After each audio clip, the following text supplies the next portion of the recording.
novamente, né, enganar o seu sobrinho. Aí foi quando, agora, ao invés de lisa, só começou a nascer listrada e malhada, e agora ficando tudo para Jacó.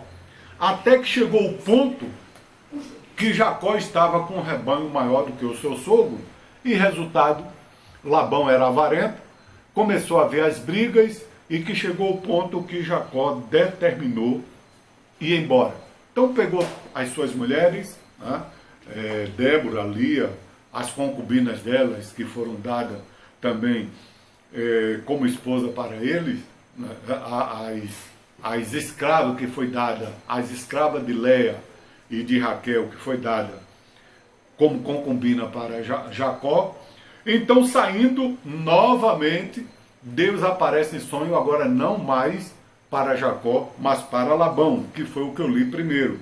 Gênesis 31, 24, dizendo: Então de noite Deus veio em sonho a Labão, o arameu, e o advertiu: Cuidado, não diga nada a Jacó, não lhe faça promessas nem ameaças. Porque Labão havia se irado e tinha vindo ao encontro de Jacó, né, provavelmente com o intuito de trazê-lo de volta, ou até mesmo de agredi-lo, ou fazer alguma coisa com ele. Mas Deus apareceu em sonho para Labão, como em outras palavras dizendo: Labão, Jacó tem dono, não mexa com ele, né? Não o faça nada, né? Também eu quero falar nesta noite sobre José. José, filho de Jacó, né? Jacó, filho de Jacó, com a sua amada querida, com Raquel, né? Jacó e Benjamim, José e Benjamim. Jacó, ele passou a ter, José passou a ter sonhos. E os sonhos que Jacó teve começou a incomodar os seus irmãos, né? Ele sonhou que o sol e a lua se encurvavam para ele, né? Depois sonhou que ele estava no campo, que os feixes, né, se encurvavam para ele. E com isso o seu pai dizia: quer dizer que você vai mandar na gente? E os irmãos de José agora começou a se irar com ele, persegui-lo, ao ponto que resolveram tirar a sua vida, mas por intervenção de um dos irmãos mais velhos, ele foi, ao invés de morto, vendido aos mercadores ismaelitas. Lá no Egito, ele foi vendido a Potifar, o eunuco de Faraó, ficou servindo na casa de Potifar, lá tentado pela esposa de Potifar, não cedendo à tentação para cometer adultério, para pecar contra Deus e contra o seu senhor Potifar, que era muito bom para ele. Jacó fugiu, mas a esposa de Potifar, ficando com a sua capa na mão, lhe acusou de que havia, né, tentado molestá-la. E com isso, com certeza absoluta, Potifar não acreditou, porque se Potifar tivesse acreditado, teria mandado matar José na hora, mas para não ficar feio, né, porque a esposa dele estava o acusando, então encerrou ele na prisão. E lá na prisão, Jacó, José, e lá na prisão, José, ele interpretou os sonhos do copeiro, né, de Faraó, como também do padeiro. E os sonhos que ele interpretou, deu certinho. O copeiro voltou para a sua posição e o padeiro foi morto, executado. Só que antes do copeiro sair da prisão para voltar para o palácio, para a sua posição de honra, José disse: lembra-te de mim, eu estou aqui injustamente, fala por mim na presença do rei. O copeiro não lembrou mais de José, daquele que havia interpretado o seu sonho. Mas agora, quem tem um sonho? Faraó. E este sonho de Faraó lhe incomodou bastante. E o Faraó procurou agora com os magos para que interpretasse o seu sonho. E nenhum tinha capacidade de interpretar o sonho dele. Então, agora José foi levado à presença dele e interpreta o sonho de Faraó. Faraó sonhou com 7 vacas gordas e que saía do Nilo. Logo em seguida saíam 7 vacas magras que engoliam as gordas. Né? Sonhou que no campo 7 espigas gordas e logo em seguida 7 espigas magras, e as espigas magras engoliam as gordas.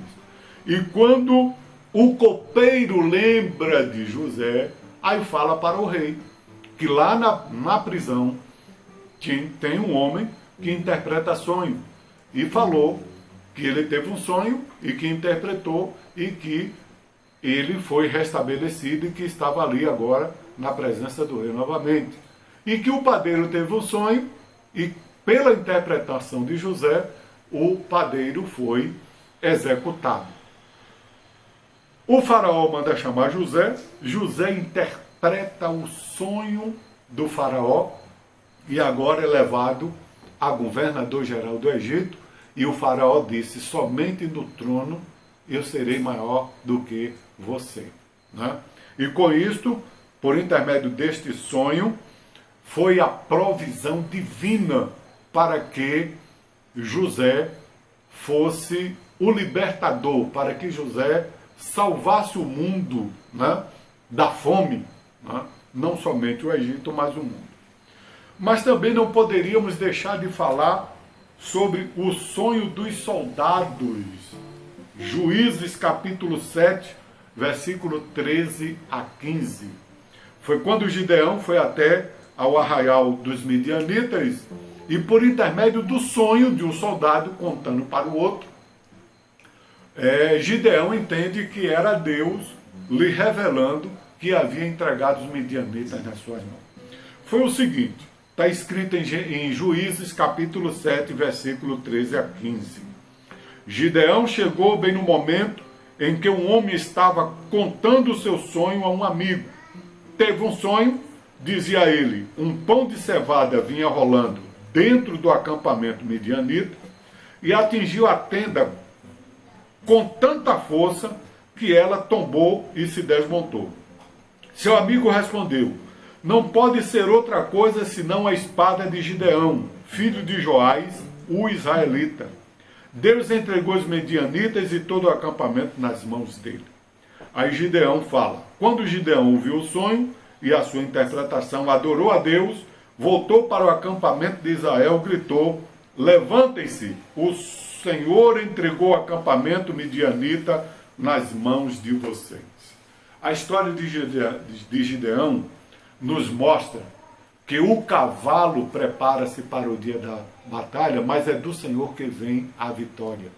Quando Deus chama esse juiz, né, Gideão, para libertar os israelitas da opressão dos midianitas, Gideão, ele levanta um grande exército, mas Deus fala para Gideão que era para fazer a prova.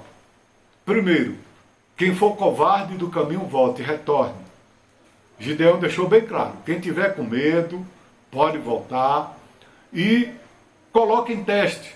Deus manda que Gideão observasse os soldados quando fosse beber água no ribeiro.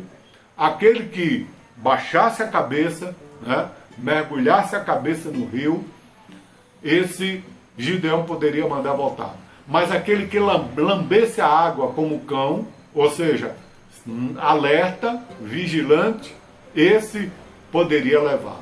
Resultado, de um grande exército que Gideão havia levantado, ele foi batalhar com os midianitas apenas com 300 homens.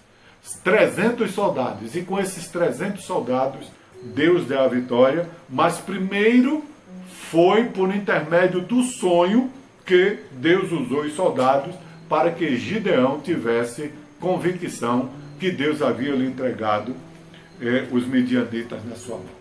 Mas falando de sonho, não podemos esquecer do sonho de Salomão. Está escrito em 1 Reis, capítulo 3, versículo 5 e do versículo 8 a 15. Em Gibeon, o Senhor apareceu a Salomão no sonho à noite e lhe disse: peça-me o que quiser e eu lhe darei. Teu servo está aqui entre o povo que escolhestes. Um povo tão grande que nem se pode contar. Dá, pois, ao teu servo um coração cheio de discernimento para governar o teu povo e capaz de distinguir entre o bem e o mal. Pois quem pode governar este teu grande povo?